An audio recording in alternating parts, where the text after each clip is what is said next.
All right, now that we've talked about irrational numbers as well as rational numbers, what we're going to try to do is compare them and put them in a line from least to greatest using our inequality symbols. Remember, the inequality symbol that looks like this is like an alligator, and alligators always want to eat something that's bigger. So the thing that's going to be bigger, the value that's bigger is going to be on the right-hand side, and the smaller value is going to be on the left-hand side. So here we have three irrational numbers, square root of 2, pi, and square root of 10. Now remember, the square root of 2 and the square root of 10 are going to be irrational numbers because 2 and 10 are not perfect squares. So when you're taking the square root of something that is not a perfect square, you're going to get an irrational number, which means it's a decimal that goes on forever but never repeats. So here are some irrational numbers, and then here are some rational numbers. These rational numbers happen to be pretty close to these irrational numbers because I want to make it a little bit tricky, and we're going to have to think on how to order these correctly from left to right, least to greatest. These rational numbers either terminate, like these guys right here, or part of it at the end will repeat. So this last digit 2 is going to repeat forever, meaning that even though this number right here goes on forever, since it repeats, it will be rational. Meaning, if we wanted to, we could turn this decimal into a fraction if we wanted to. These numbers, however, can never be turned into fractions or ratios. Hence, they are called irrational. Irrational. All right, another number here is the square root of 9.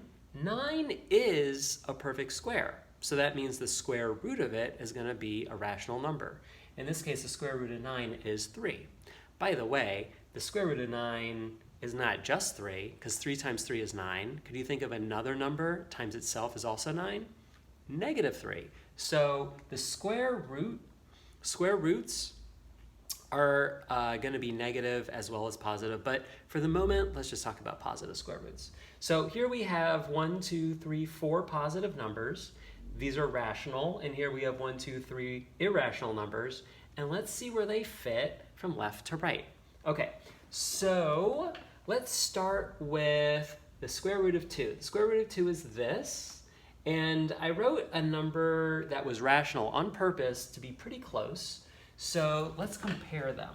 So here, if we were to write this rational number right above, just to compare decimal place for decimal place, so far we're really close. If this 2 has a repeating bar, decimal bar over it, means that the 2 goes on forever. So it's as if we go like this. Okay, so right here, they're exactly the same. But here, 2 is greater than 1, so therefore this rational number that's expressed right here is going to be greater than radical 2. So we can at least do that. So we can write radical 2 right here, and then we know that this number right here is going to be greater, just slightly greater, but greater nonetheless. Okay, so we can kind of put a check mark next to these.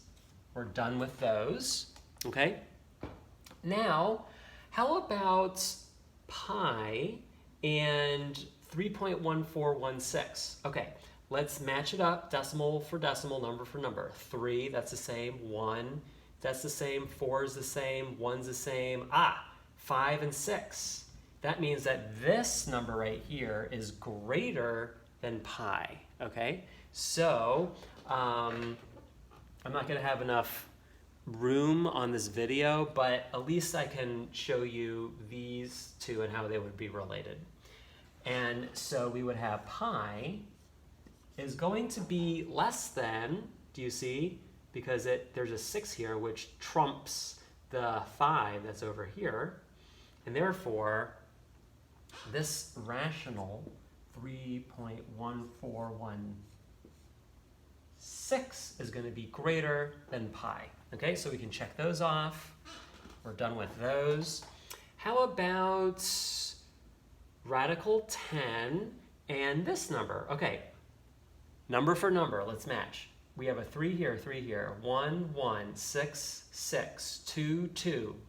2, 2. Wow, we're really close. 7, 8. Aha, this one's bigger. So we'll put it on the right side of the alligator's mouth,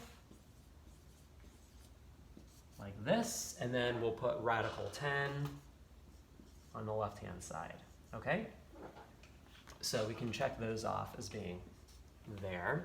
And by the way, the radical 9, so radical 9 is clearly going to be less than radical 10 because 9 is less than 10. So the square root of 9 should be less than the square root of 10. So we can put the square root of 9 right here very well. How about the square root of 9 versus pi, which is bigger? Well, the square root of 9, if we're just going with positives, is 3. So the square root of 9 is 3. Pi is a little bit more than 3, so we could also put the square root of 9 over here. Now again, I could line all of these up, all of them in one row all the way, but just because of space on the video, I'm just gonna keep it like that. So now that gives you an idea when you're faced with rational and irrational numbers, how to compare them. You just have to keep going down the decimal places until you see one is gonna be greater than the other. I'll give you a chance to do some on your own.